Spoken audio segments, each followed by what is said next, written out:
Hey, stop scrolling for a second. You need to hear this one before it's gone from your feed forever. A billionaire stood in a ballroom full of diamonds and lies, watching the woman he was about to marry knock an old maid face first into an 80-year-old woman's birthday cake, and laugh while she did it. Everyone in that room gasped. Nobody moved to help. But what nobody in that ballroom knew, including the groom, was that the woman covered in frosting on that marble floor was the only reason he was standing in that room at all. What he did in the next 60 seconds would end an engagement, expose a family's darkest secret, and change every single life in that building forever. Hey, welcome back. If you're new here, I'm so glad you found this channel.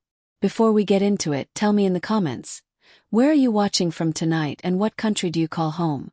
I love seeing where this community stretches to. Tonight's story is one of the most emotional, most talked about stories we've ever told on this channel. A story about pride, about a secret buried for 30 years, and about a maid nobody thought twice about, until the truth came out in front of everyone. I promise you, stay until the end because the final twist is something you will not see coming. Let's get into it. Nobody in that ballroom knew her real name. The Wyndham Grand Hotel sat on the edge of Boston Harbor like a wedding cake made of stone, its windows glowing gold against the November dark. Inside, 300 of New England's wealthiest families sipped champagne under 6 crystal chandeliers, celebrating the 80th birthday of Eleanor Hart, matriarch, philanthropist, and mother of the man everyone in that room had really come to see. Daniel Hart, 38 years old, worth an estimated $4.2 billion. And the reason half the city's business leaders had RSVP'd within an hour of receiving the invitation.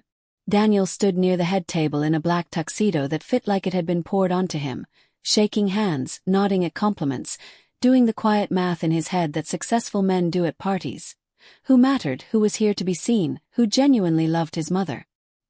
He'd built Heartline Logistics from a single delivery truck. He bought at 22 into a national freight empire. And in the process he had learned to read a room the way other men read a balance sheet.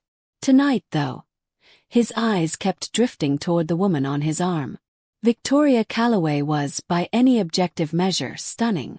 Ash-blonde hair swept into a low chignon, a violet gown that had been flown in from Milan, a smile that had graced 3 magazine covers this year alone.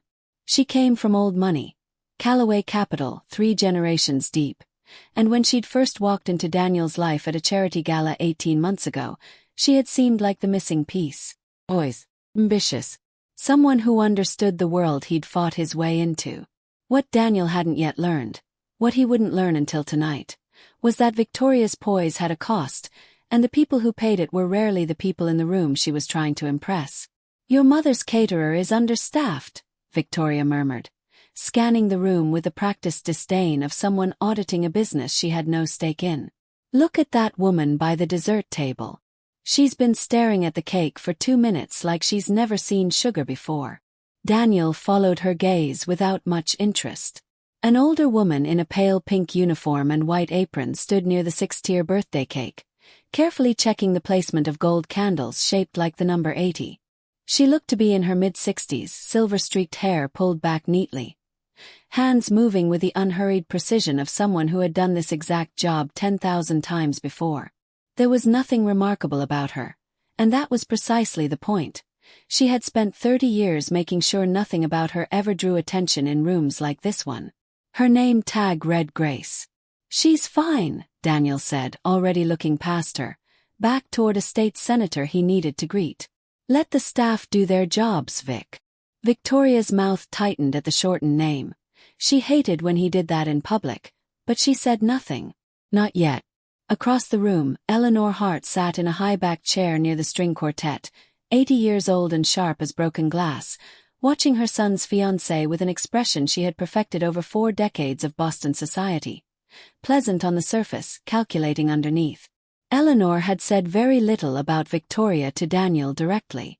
She had learned long ago that telling a strong-willed son what to think of a woman only made him hold on tighter. But she watched.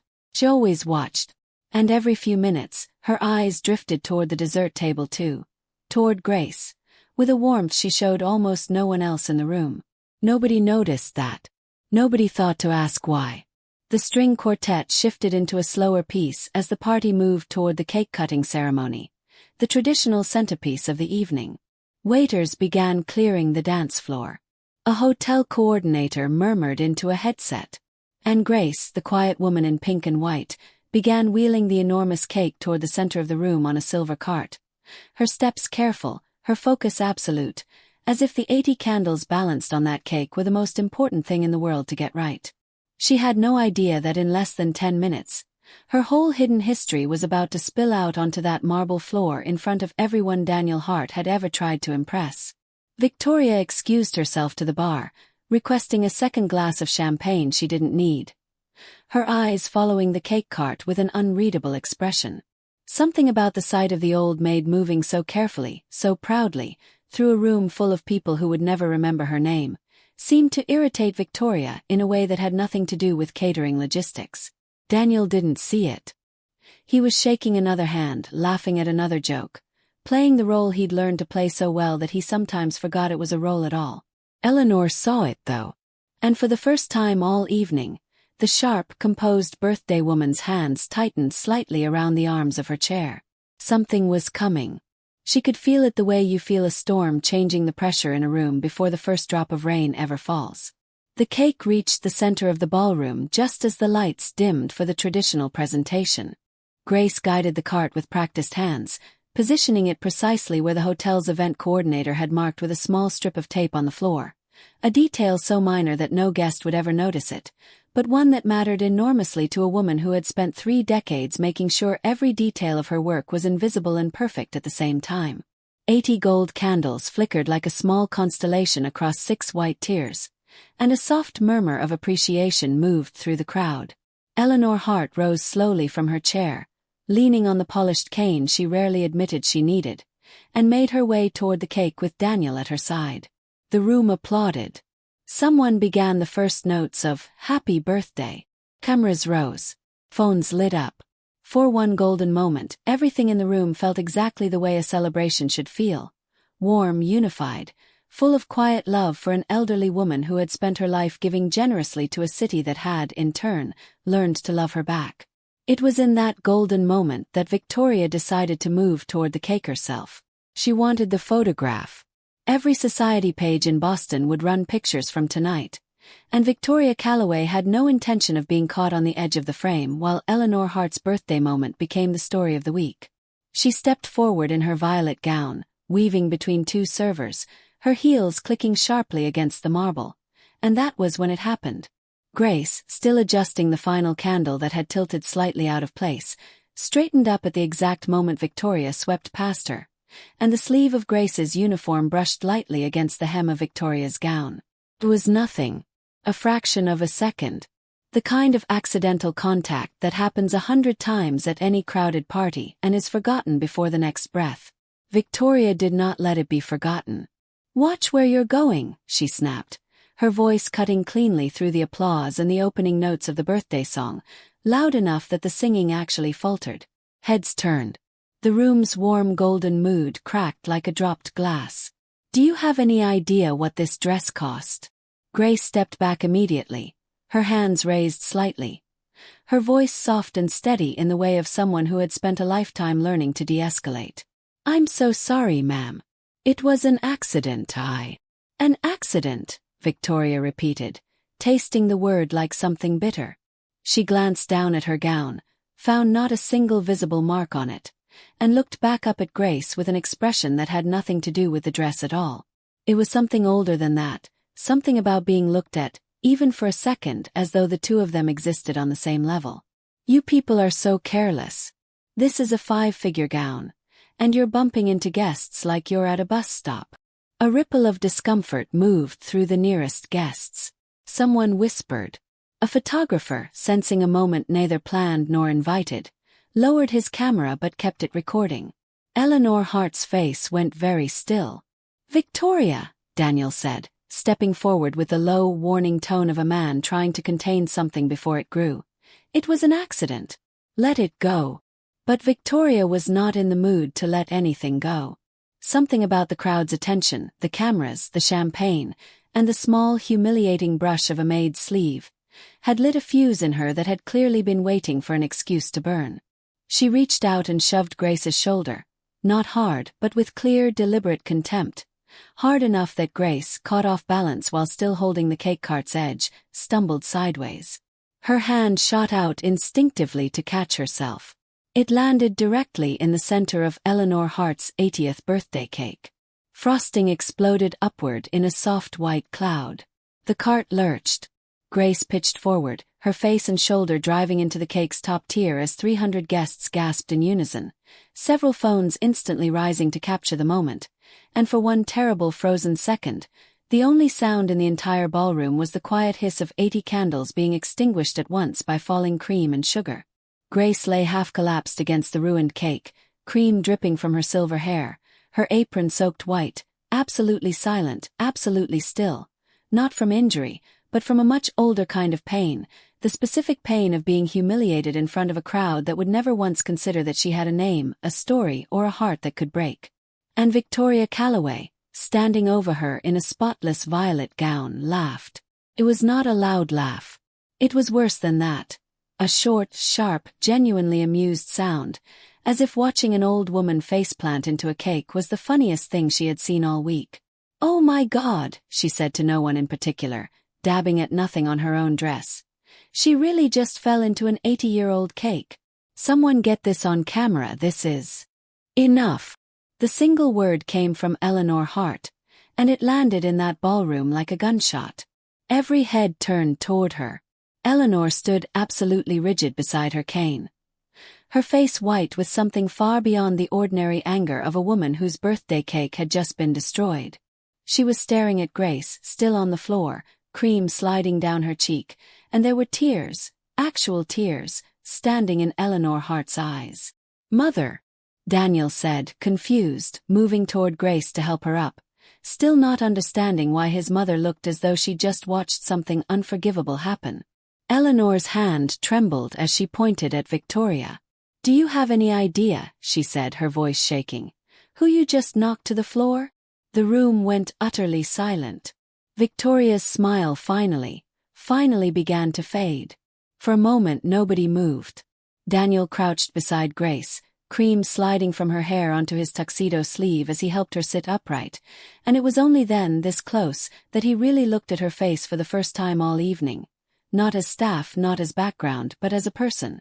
There was something achingly familiar about her eyes, something that tugged at a memory he couldn't quite place, buried under 30 years of dust. "I'm all right," Grace whispered, though her hands were shaking as she tried to wipe frosting from her cheek. "Please don't make a scene over me, I don't want to ruin the party."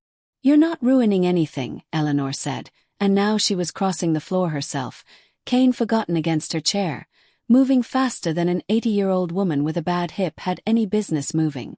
She actually knelt in her beaded gown on cake-smeared marble, and took Grace's trembling hands in both of hers. "Grace, look at me." The use of her name, spoken with such tenderness by the birthday woman herself, sent a fresh wave of confusion through the crowd. Victoria stood frozen a few feet away, the laughter completely gone from her face now, replaced by something closer to dawning alarm. "Mother, what's going on?" Daniel asked again, softer this time. "How do you know her?" Eleanor didn't answer him directly. Instead, she turned to the room. 300 of Boston's wealthiest, most influential people, all staring at an old woman in a cream-covered pink uniform sitting on a ballroom floor, and she spoke in a voice that carried to every corner of the hall. 31 years ago, Eleanor said, my husband left this family. He took the company's money with him, left me with a 9-year-old son, a house I couldn't afford, and debts I didn't know existed until the day the bank called. I had no skills anyone would pay for. No family to fall back on. I was 2 months from losing everything, including my son. The room had gone so quiet that the soft classical music from the abandoned quartet seemed impossibly loud.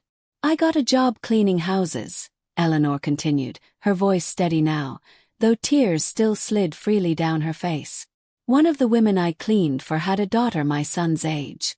That daughter's nanny noticed I was falling apart, noticed I hadn't eaten properly in a week, noticed my son was showing up to school in shoes with holes in them. And instead of ignoring it, the way everyone else in that neighborhood ignored it, She started leaving groceries on my back porch. Every week. Never said a word about it. Never wanted credit. Daniel had gone very still, staring at his mother now with an expression that had shifted from confusion to something raw and unguarded. When I got sick that winter, pneumonia, bad enough I couldn't work for 6 weeks, she watched my son every single day after school for free so I wouldn't lose my job entirely. She taught him to read past his grade level. She sat with him at the kitchen table doing homework until 9 o'clock at night while I recovered upstairs. When I finally got back on my feet enough to start my catering business, the business that eventually became the company that put a roof back over our heads, she was the one who lent me $400 for my first set of equipment. Money she absolutely could not spare. She never asked me to pay her back. Eleanor looked up now, directly at her son. Her name is Grace Whitmore. And she was your nanny, Daniel. For 3 years, during the worst period of our lives, she was the reason you had breakfast before school and someone who believed in you when I was too broken to show it myself. And when we finally got back on our feet and I tried to find her years later, to thank her properly, to pay her back, she'd already moved twice, changed jobs twice. I never found her again. Until tonight. Daniel's breath caught somewhere in his chest. He looked down at Grace. Really looked, past the frosting and the pink uniform and 30 years of time, and something in his memory finally clicked into place. A woman who used to hum while she made grilled cheese.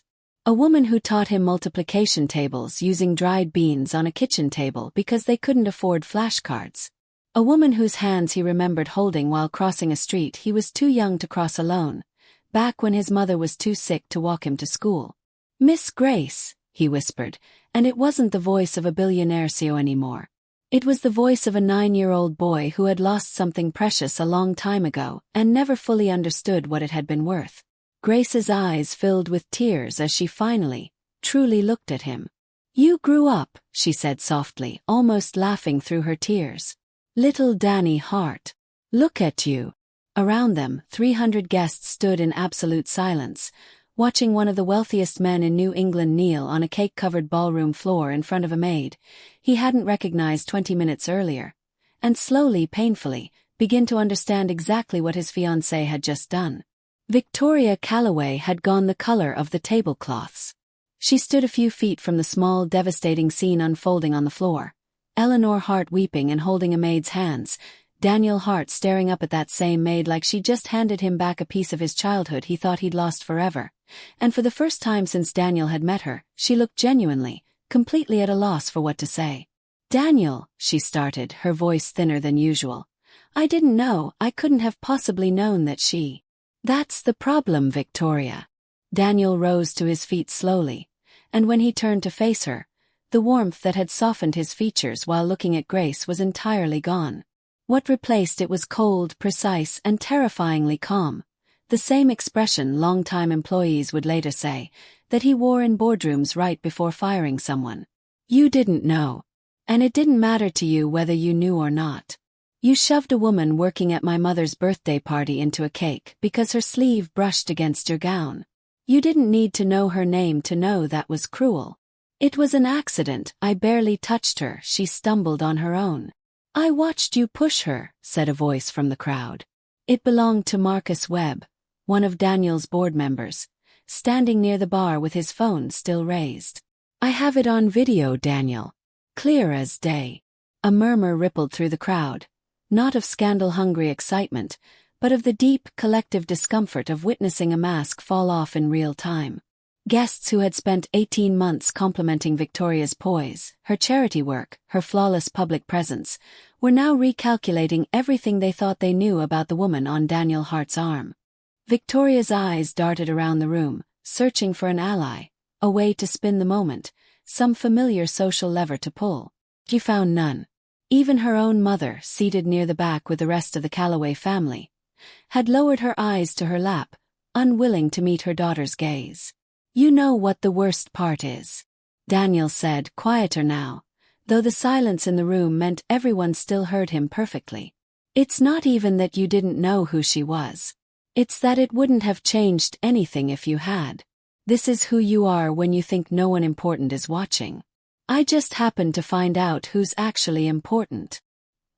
He crouched back down beside Grace, gently helping her to her feet, ignoring the frosting soaking into his tuxedo sleeve without a second thought.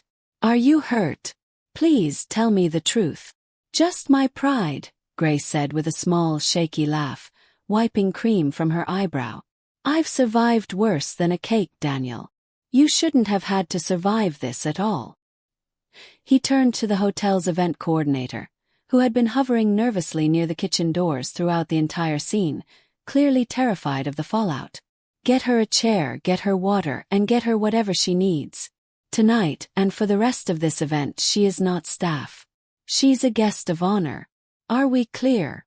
The coordinator nodded quickly and rushed to comply. Eleanor, finally rising from the floor with the help of a hovering waiter, straightened her gown and turned to face the room with the composed authority of a woman who had clawed her way back from nothing exactly once before and clearly had no intention of tolerating cruelty at her own birthday party a second time in her life. I have known real hardship, Eleanor said to the room, her voice carrying easily now that the shock had passed and something firmer had taken its place. I have known what it feels like to be invisible to people who think their money makes them better than the people serving their food. Grace Whitmore never once let me feel invisible, even when I had nothing left to offer her. Tonight, in my own home away from home, in front of everyone I love, she was humiliated by someone who is supposed to be joining this family. She turned slowly, deliberately to Victoria. I think it's best you leave, dear. Tonight and permanently. Victoria's mouth opened, then closed. She looked to Daniel one last time, searching his face for any flicker of the man who had proposed to her on a rooftop 8 months ago, any sign of hesitation. She found none. Vic, Daniel said, and for once the shortened nickname carried no warmth at all. I think we're done here. All of it. The engagement, the wedding, the venue you already booked. All of it. I'll have my lawyer send whatever paperwork we need. For a long moment, Victoria stood frozen in the center of a ballroom full of people who had, only 20 minutes earlier, been toasting her future. Then, without another word, she turned on her heel, the same heel she'd used to shove Grace only minutes before, and walked out through the grand double doors, her violet gown trailing behind her like the last act of a performance nobody wanted to applaud. The room exhaled as one. And Daniel Hart, billionaire, orphaned in every way that mattered by a father who abandoned him and nearly widowed of the woman he'd almost married, turned back to the maid in the frosting-stained uniform and asked the only question that felt like it mattered anymore. Miss Grace, would you let me actually take care of you this time? The party did not end that night. Transformed. Within 20 minutes, the shattered cake had been quietly cleared away, replaced by trays of desserts hastily assembled from the hotel's kitchen. And the string quartet had resumed a soft, gentler set of music, the kind meant for healing rather than celebrating. Guests who might have once treated the evening scandal as gossip to be whispered about in coat-check lines instead found themselves oddly moved, drawn toward the small table near the window where Eleanor, Daniel, and Grace now sat together, deep in a conversation 30 years overdue. I looked for you, Eleanor said, holding a cup of tea someone had brought her, her hands still trembling slightly from the emotion of the last hour. After the business took off, after we finally had money again, I hired a private investigator, Grace. You'd vanished. Grace, now wrapped in a cardigan someone had found for her and finally free of the ruined pink uniform, gave a small, tired smile. I moved to take care of my sister in Ohio. She got sick, cancer, and there wasn't anyone else. By the time she passed, I'd been gone almost 4 years, and honestly, I didn't think you'd still be looking. I thought you'd moved on, built your new life, and I was glad for it. Truly. I never wanted anything from you, Eleanor. I still don't.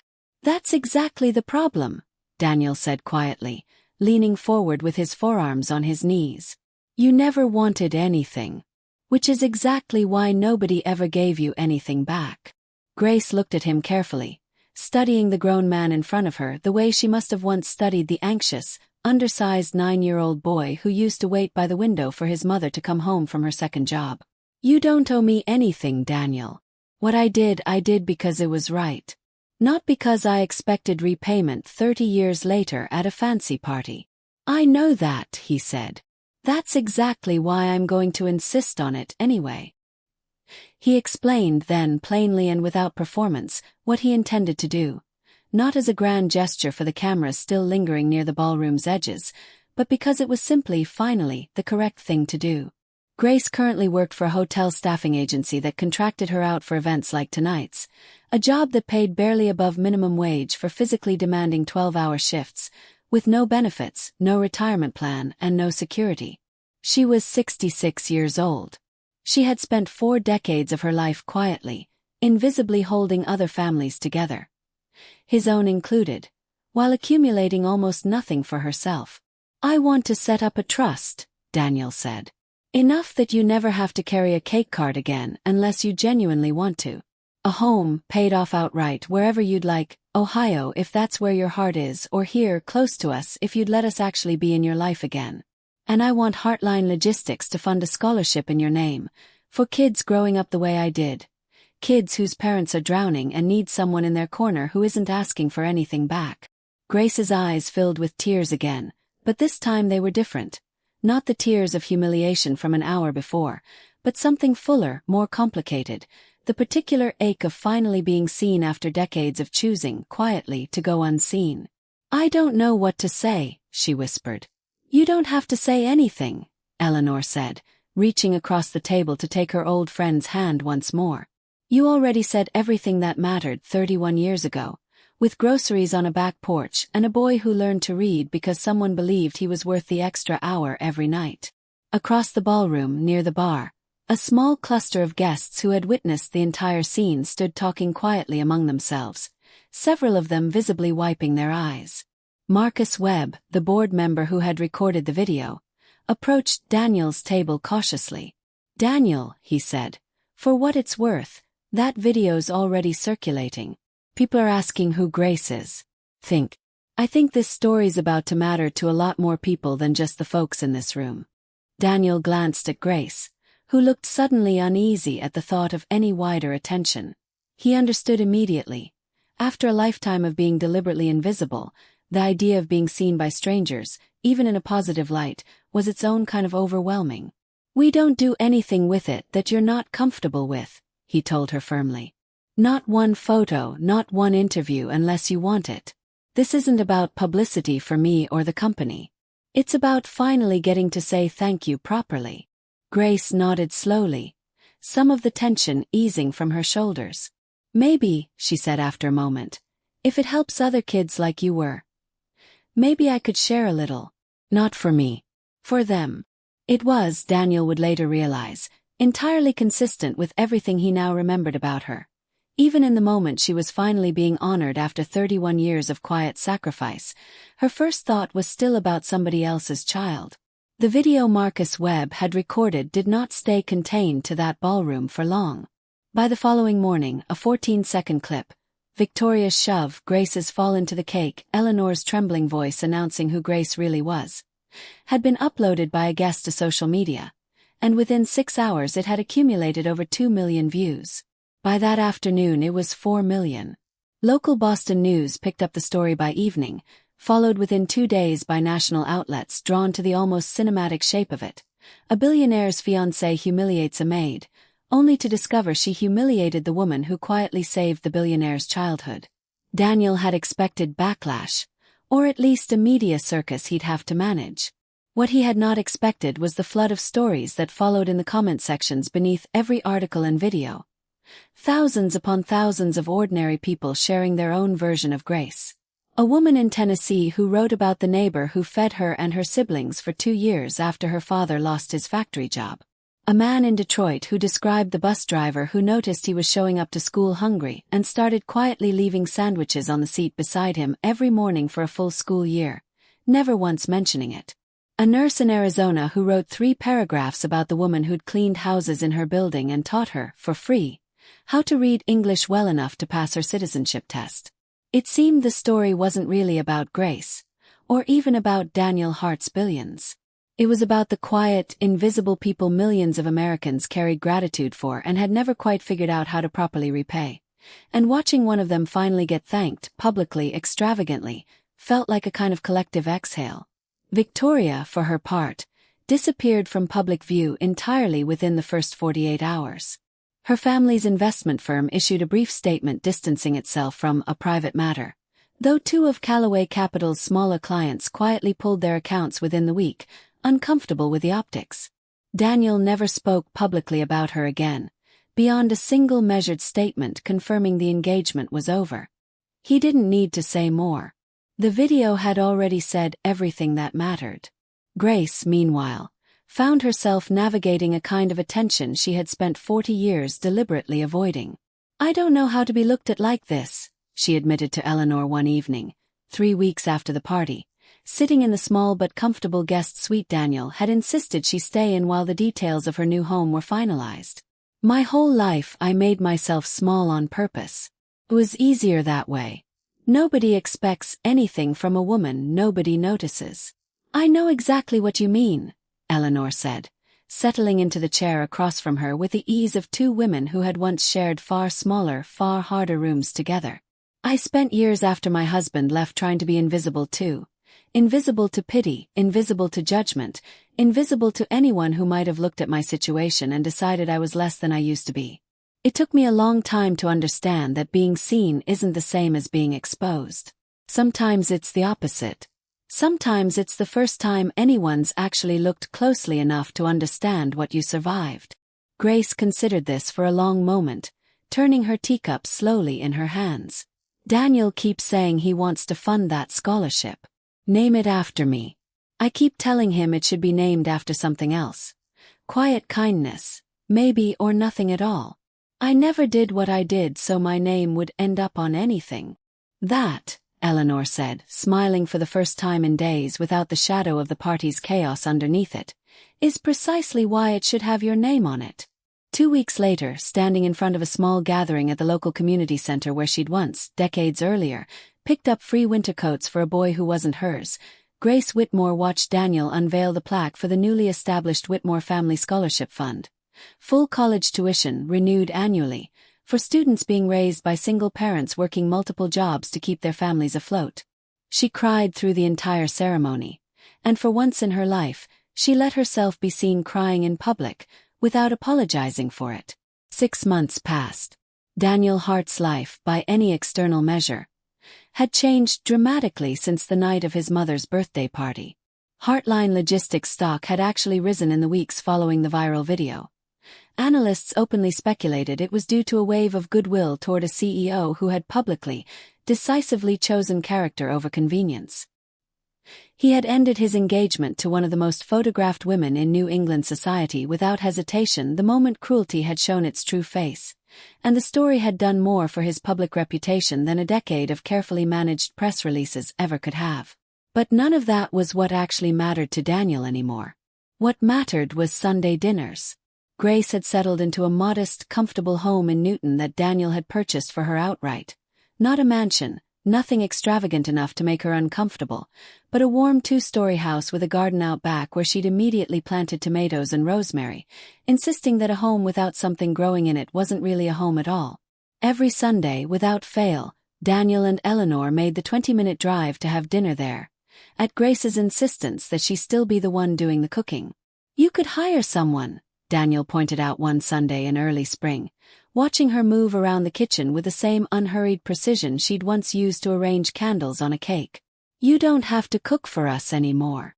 "I know I don't have to," Grace said without looking up from the pot she was stirring. "I want to. There's a difference, Danny, that I think you're still learning." He smiled at the old nickname. Nobody had called him Danny in 30 years, and hearing it now from the woman who'd coined it felt like something settling back into its proper place after decades of being slightly, unnoticeably off-center. It was during one of these Sunday dinners in April that Daniel brought someone new to the table for the first time. Her name was Sarah Chen, a pediatric nurse he'd met 3 months earlier. Not at a gala, not through a business connection, but in the most unglamorous circumstance imaginable. A delayed flight out of Chicago, both of them stranded at the gate for 6 hours, striking up a conversation over vending machine coffee that had somehow stretched into 6 months of quiet, unhurried dating that neither of them had bothered announcing to the press. Sarah worked at Boston Children's Hospital, drove a 12-year-old Honda with a check engine light she kept meaning to deal with, and had absolutely no idea, when Daniel first introduced himself on that delayed flight, that he was worth over $4 billion. She's the one who talks about her patients like they're her own kids, Daniel told Grace beforehand, trying and failing to sound casual about the introduction. I think you'll like her. Grace, of course, saw straight through him within the first 10 minutes of dinner. Not because Sarah did anything performative, but precisely because she didn't.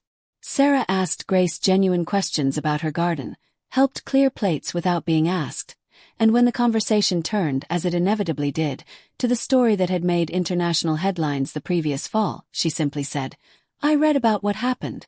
I think what you did for him mattered more than any amount of money he's donating now. Money's easy for someone like Daniel.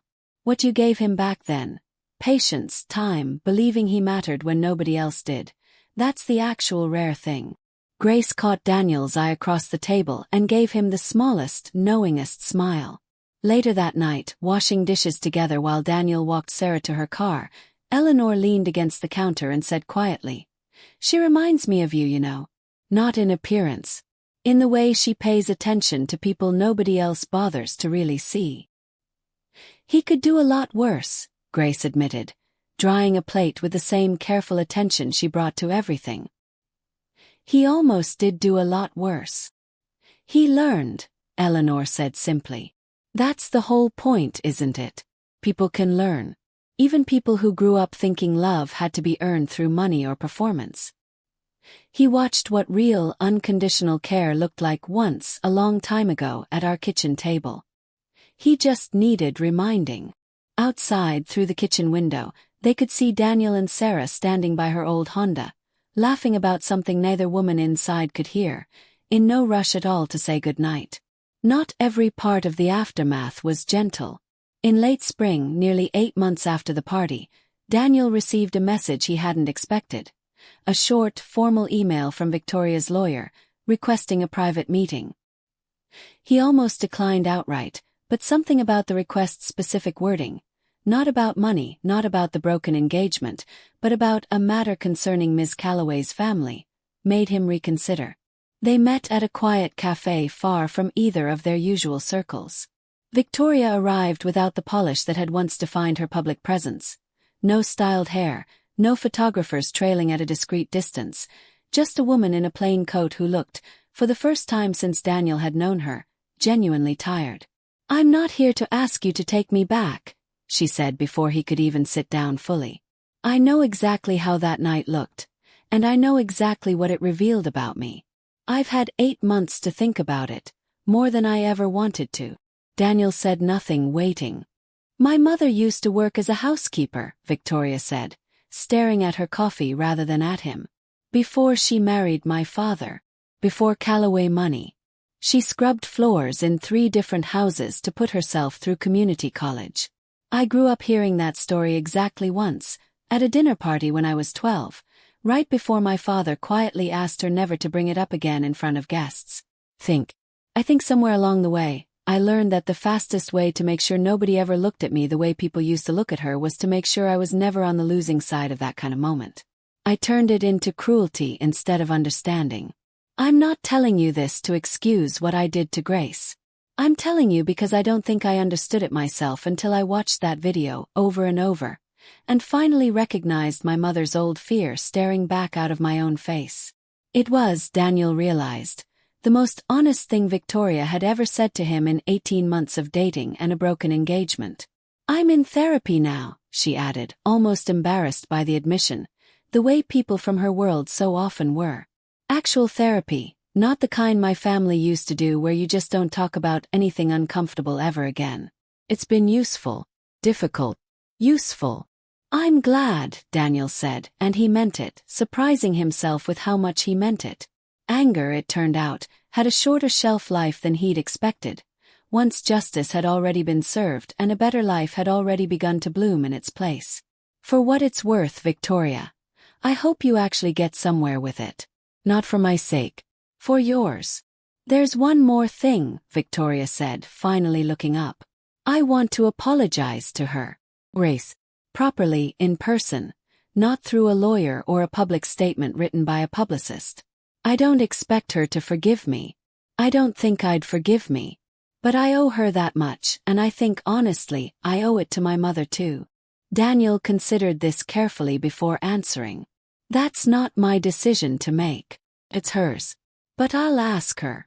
When he relayed the request to Grace the following Sunday, over pot roast and the same unhurried kitchen table conversation that had become the anchor of his week, Grace was quiet for a long time before answering.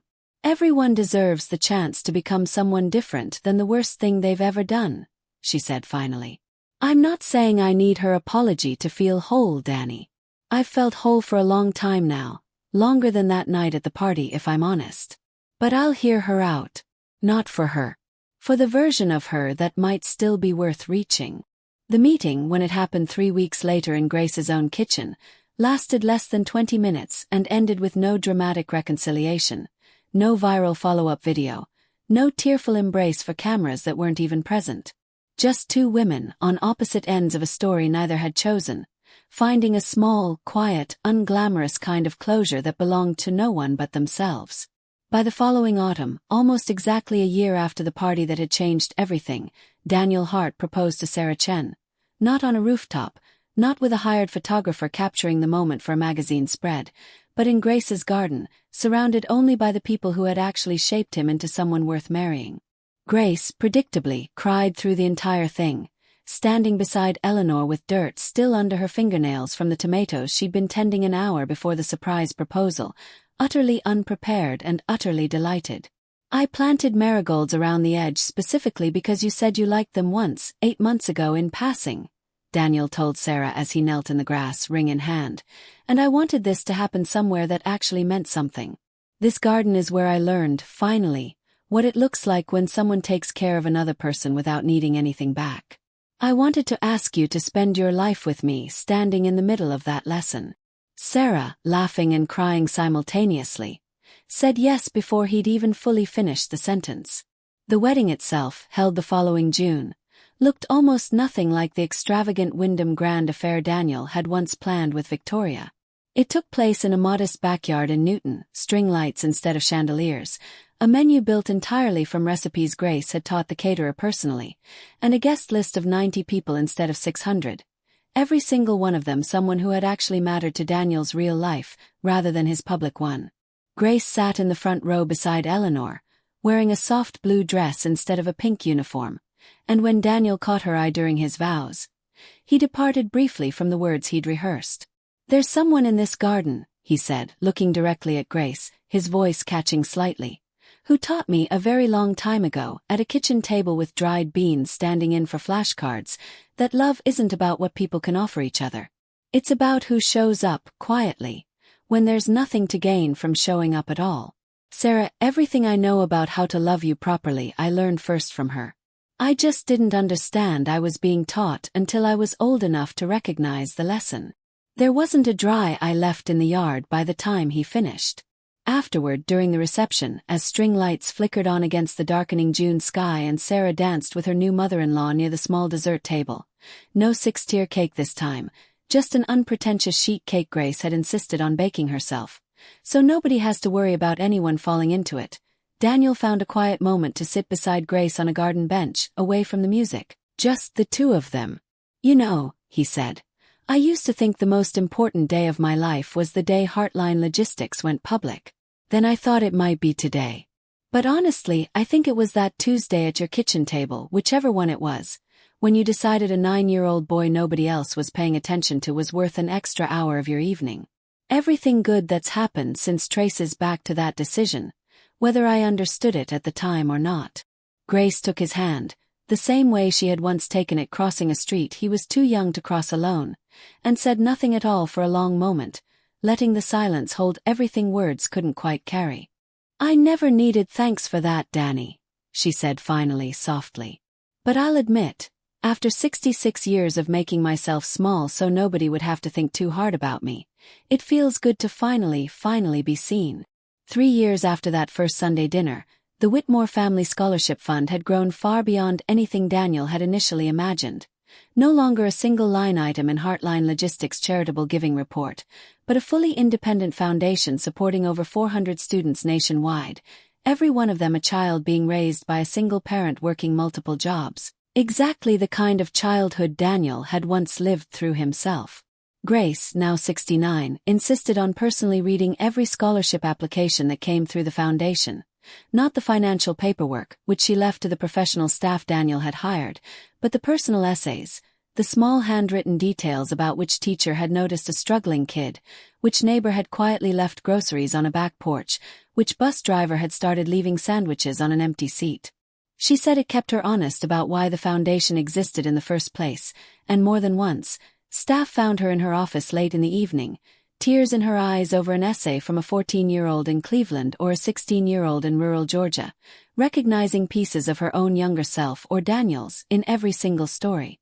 Eleanor, now 83, had become something of an unofficial mentor to the scholarship recipients, hosting an annual gathering at her home each summer where students who'd once been strangers to each other now formed a small but growing community, bonded by the particular understanding of what it meant to grow up watching a parent hold everything together with nothing but grit and love. Daniel and Sarah welcomed their first daughter that spring, and there had never been a moment's hesitation about her name. Grace Eleanor Hart came into the world on a quiet April morning, and when Daniel placed her, hours old, into the arms of the woman she was named for, Grace Whitmore looked down at the tiny sleeping face and said, through tears she no longer felt any need to hide, "Well, I suppose I owe this one an extra hour at the kitchen table too someday." "You've already given her more than she'll ever know," Daniel said, sitting beside her, watching his mother lean over to admire her granddaughter as well. 3 generations of a family that had nearly been erased by one man's abandonment and had instead been rebuilt, brick by brick, by a woman who'd never asked for a single thing in return. That's kind of the whole point, isn't it? None of us get to choose the hardest chapters of our lives. But every single one of us gets to choose what we do for the people standing in the wreckage next to us. Grace looked up at him, at Eleanor, at the tiny sleeping girl who bore her name, and thought of all the invisible women like her. The housekeepers, the bus drivers, the neighbors leaving groceries on back porches, the teachers staying an extra hour, all across the country, doing quiet, unglamorous, unrewarded work that shaped more lives than anyone would ever properly count. Most of them would never get a viral video. Most of them would never get a scholarship fund named in their honor. Most of them would simply keep showing up week after week for children who weren't theirs, because it was the right thing to do and because somebody once had shown up for them the same way. But every single one of them mattered exactly as much as Grace did. That was the whole truth this story had been trying to tell from the very beginning. The people who quietly hold our lives together rarely ask for recognition, which is precisely why we owe it to them to give it anyway. Before a ballroom, a birthday, or a stumble into a cake forces the truth into the light. Look around your own life today. Somewhere in it, there's probably a Grace. A person who showed up when they didn't have to, who gave without expecting anything back. Maybe it's time to tell them what that meant to you before 31 years go by. If this story moved you even a little, do me a favor. Hit that like button. It genuinely helps this channel keep telling stories like Grace's. Subscribe if you're new here because we've got so many more of these waiting for you. And if you know someone who needs a reminder that quiet kindness always finds its way back around eventually, send this one to them. Thank you for staying with me until the very end. I'll see you in the next story.